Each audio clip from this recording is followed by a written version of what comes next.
New video here at Max Talks Movies. My name is Max Dinnenberg, and today I am reacting to the winners, the losers, and really the whole night of the 2025 Golden Globes, which hit CBS and Paramount Plus on Sunday, January 5th. The show ran about over 3 hours long. I'm going to break down one of my overall thoughts and bring you my updates on where we stand so far on award season. My name is Max Sindenberg. Welcome back to Max Talks Movies. If you're new to the channel, please hit that subscribe button and ring that bell for notifications so you're notified when my new videos, hit the channel. I do movie and TV show reviews, box office breakdown shows every single week, movie franchise rankings, and out of theater reactions. And I'm also adding here to 2025 awards, full-on awards coverage of whatever shows come out. I will be breaking down winners, losers, nominations, so far and so forth for the next 3 months here in 2025 and into 2026 as well. So definitely stay tuned for some more awards videos in the future. Comment down below. What are your thoughts on the Golden Globes, the show itself? Did you have a good time watching it, or are you just tired of these award shows and just want to see who wins and loses and don't watch the shows and just watch social media? If you also, let me know, did the winners surprise you? Are you happy with the winners, or are you disappointed with who lost on Golden Globe night? What does this mean to you guys heading into Oscars season? Also, please hit the like video as well as the thumbs up button. So before I get my full thoughts on the Globes, I do want to say that for some reason, I don't know why I've never thought of doing this, which is that I am a big award season fan. It's something that really got me into wanting to be a full-time movie critic, was I would say the 2014 Oscars or 2013, yeah, 2013 Oscars. That was the first year I really started seeing every movie and really being committed to the Oscars and making sure I saw every single contender and winner, and the nominees. So it's been like a thing of mine for over a decade now. And since I've been on the channel, I've done some reactions to some of the award shows, but not really consistently. So I want to start 2025 by going full on with some awards coverage here. For the next 3 months, we have the SAG Award nominations on Wednesday. I'll have a full-on breakdown of the noms and what I think that means for the Oscars. The Oscar nominations, if I'm not mistaken, are next week, if not the week after that. So I'll have a breakdown of the nominees. Then we get to these big shows like SAG and like the Oscars. I'll give my reaction video as well. So last night was the Golden Globes, the only night where we get both movie and TV full on. We'll get that at SAG as well. But again, SAG is only for actors. This is also for best limited series, comedy series, drama series, and you're also getting stand-up comedy, and then you're also getting the movies, which get split at the Globes to musical and comedy and drama. And the Globes for me I've never taken this show super seriously as it pertains to the Oscars. I take the Directors Guild Award, the DGAs, the Writing Guild, SAG, and those award shows a lot more seriously than Critics' Choice and Globes, because again, people who vote for the Globes, and especially people who vote for the Critics' Choice, don't really have major impacts on any at all of the voting bodies for the Academy, for the Oscars. So you've seen, really feels like every year now, people who even win Golden Globes don't even get nominated for Oscars. So it's an award show that can be quite drunk. Obviously, to get a lot of the actors drunk, and they like to give awards to a lot of different projects. Like most big time award shows kind of stick to, especially the Emmys, for example, if it's a limited series, like one, maybe two shows win awards for that, for example. But they really divvy up awards to a lot of different shows and movies. So let's get into some of the big awards. I'm not going to go through award. We're going to mostly go into movies, so let's start out with TV. Ali Wong did win for Best Stand-Up. I'm not a big person who just sits down and watches stand-up specials, so I love Ali Wong, but I did not obviously see her special. But as we move to limited series, we will start with limited series, which went down to, we had a lot of different winners here. So for acting, we had Jodie Foster winning for Best Actress in a limited series for True Detective Night Country. Again, I didn't watch True Detective Night Country, so I don't really have any huge thoughts there. The big surprise was Colin Farrell winning for The Penguin for Best Actor in a limited series, upsetting Baby Reindeer's Richard Gadd, even though, again, Baby Reindeer also won 2 awards, which we'll get to in a second. but a monster win, only the third major award for a comic book performance ever, as Joaquin Phoenix and Heath Ledger won awards for their comic book portrayal, and Colin Farrell does as well. Because of the Penguins' release, it was not through the last Emmy cycle, so it will still get a chance to get nominated for multiple Emmys much later in 2025. It's very weird how all the award shows work. But Colin Farrell getting a win here was very positive. Matt Reeves was even there. So the Penguin did get that. Jessica Gunning, on the other hand, did win Best Supporting Actress for a television show. For TV, they combined drama, limited series, and comedy for one as it pertains to supporting performances. So Jessica Gunning getting the win for Baby Reindeer. I've done the review on the channel, but Baby Reindeer was my favorite TV show, limited series, comedy, or drama of 2024. Made a huge impact on me. I absolutely adored everyone involved in the project and that show itself. And Gunning delivered one of the most haunting performances of the year. So it was great to see her get recognition. And then obviously for Best Limited Series, Baby Reindeer picked up the win. So Baby Reindeer got 2 victories. Richard still gets a big award because obviously he created the show. So he still technically does get a Golden Globe, but did lose in acting. So that was limited series. As pertains to TV drama, we'll go with that. Shogun picked up the majority of the awards. Tadanobu Asano got the Best Supporting Actor role. And again, that's all TV, that's limited series, drama, and comedy. But again, Anna Sawai as well as Hiroyuki Sanada picked up lead acting performances wins for Shogun. And they also won Best TV Series Drama. So a major, again, Shogun was originally, before even the Emmys, was supposed to go up for a limited series. But once they confirmed that they were doing a season 2 of Shogun, they had to push it to drama series, which really opened the door for Baby Reindeer to get the majority of the wins throughout the TV award season. When we get to musical or comedy, obviously none of the Bear won for supporting, but Jeremy Allen White continued to win. He won Best Actor in a Comedy Series. He was not there to actually accept the award. I think he was the only winner tonight who actually wasn't there in person to accept it. But The Bear, who season 3 for a lot of people did not work for them, it showed at the Golden Globes as only Jeremy Allen White came away with the winner.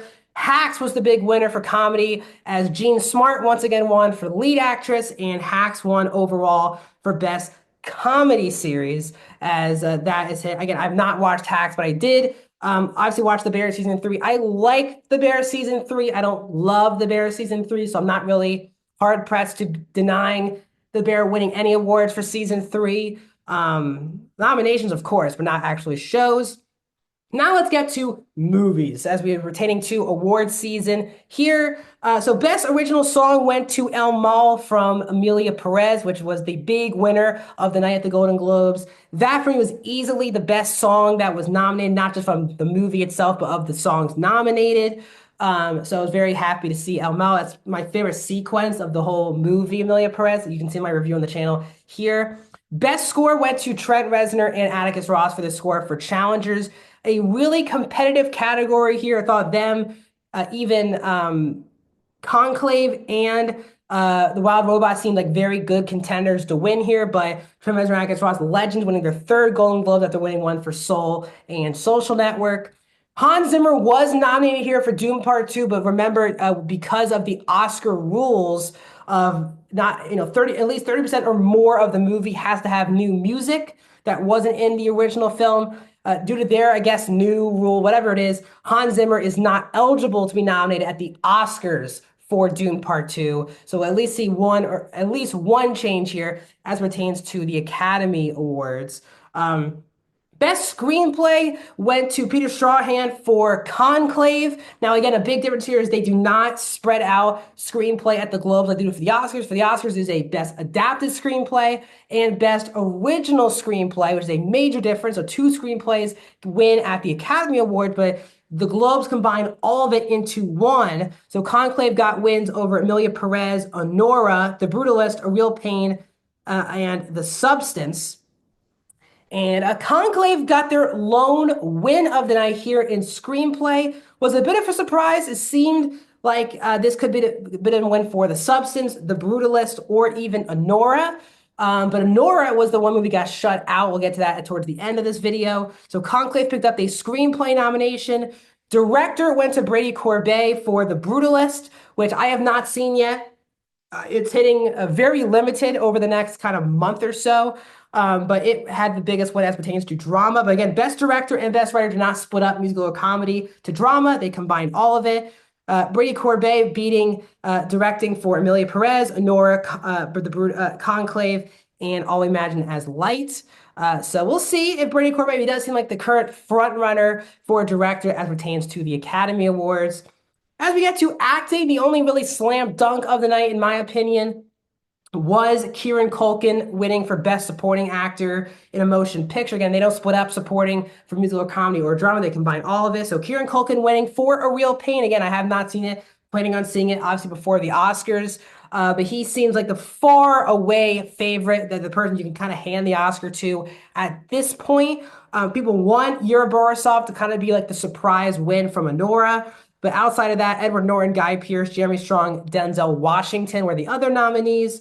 And Kieran Culkin picking up that win. As it pertains to supporting actress, Zoe Saldana getting the win for Emilia Perez, which is the first award nominated, first award presented at the Globes on Sunday night. She defeats her own co-star, Selena Gomez, as well as Ariana Grande, Felicity Jones, Margaret Qualley, and Isabella Rossellini. It does seem like it's a two-person race with Zoe Saldana and Ariana Grande for Wicked.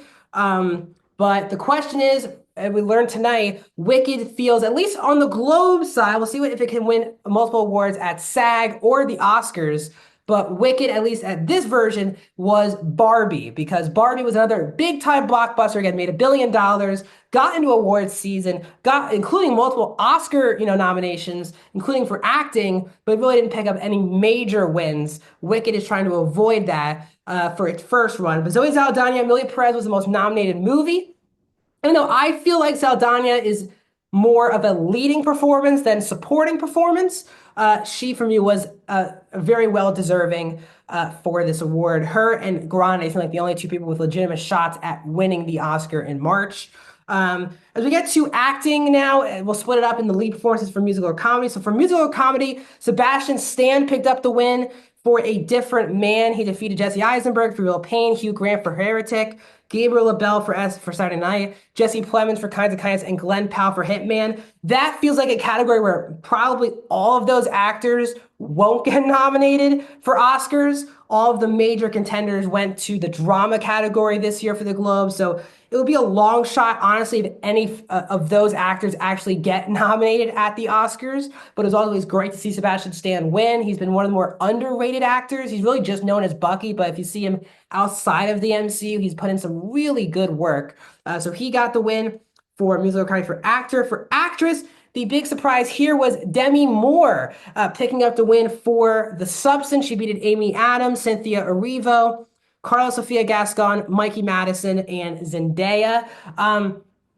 It seemed, at least beforehand, that Mikey Madison would be the slam dunk for this category. As the only other person, again, Zoe, you had Carla Sofia Gascon, who's a lock to be nominated at the Academy Awards. But again, Zendaya more likely will not. Cynthia Erivo also seems like a slam dunk to be nominated at the Academy. But Demi Moore was a person that people were not quite sure of could get the Oscar nomination. The Substance has been a very polarizing movie. And people, even for me, who's my favorite movie of the year, not sure if this movie would be too weird enough for Academy voters to even vote for to get nominated at this point. But Demi Moore picking up her first, as she has announced on the stage during her speech, that, in 30 plus years or 40 plus years of acting, it was her first time ever getting a major award. So that honestly was my favorite moment of the night. I love The Substance. It's my favorite movie of the year. Demi Moore winning was fabulous. Obviously, I think Mikey Madison was the best performance of the year, but Demi Moore. I want The Substance to win as many awards as it can. So I think this really helps Demi Moore not win the Oscar, but at least be more of a sure thing to get nominated for an Oscar. But again, Mikey Madison, as Anora, got completely shut out here at the Golden Globes. Even though it was a musical or comedy nomination, it did not win. Both The Substance and Emilia Perez surely dominated the musical or comedy at the Golden Globes. As pertains to drama, Adrien Brody, not shockingly, winning for The Brutalist and Best Lead Actor in a Drama. He defeated Timothée Chalamet, Daniel Craig, Coleman Domingo, Ray Fiennes, and Sebastian Stan. Brody does also seem like a very clear frontrunner for the win. Timothée Chalamet has been lurking as the clear kind of number two right now in this race.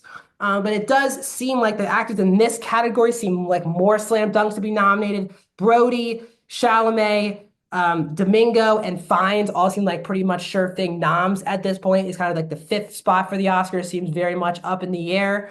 But Brody gets the win. For lead actors, the shocker of the night, which was Fernanda Torres winning for international film I'm Still Here in the lead category. She defeated Pamela Anderson, Angelina Jolie, Nicole Kidman, Kate Winslet, and Tilda Swinton. So that's like honestly an amazing thing for her. But that was a shocker. It did seem like Nicole Kidman for Baby Girl, she won multiple awards throughout the award season in 2024, was kind of a sure thing to win this, but she did not for Baby Girl. So Fernanda Torres now seems like she's lurking. Now again, Golden Globe wins don't even mean Oscar nominations. So we'll see if Torres can get any kind of momentum out of this in the next week for Oscar voting. But she gets the win. It does seem like still Nicole Kidman in this category and Angelina Jolie seem like sure things for nominations.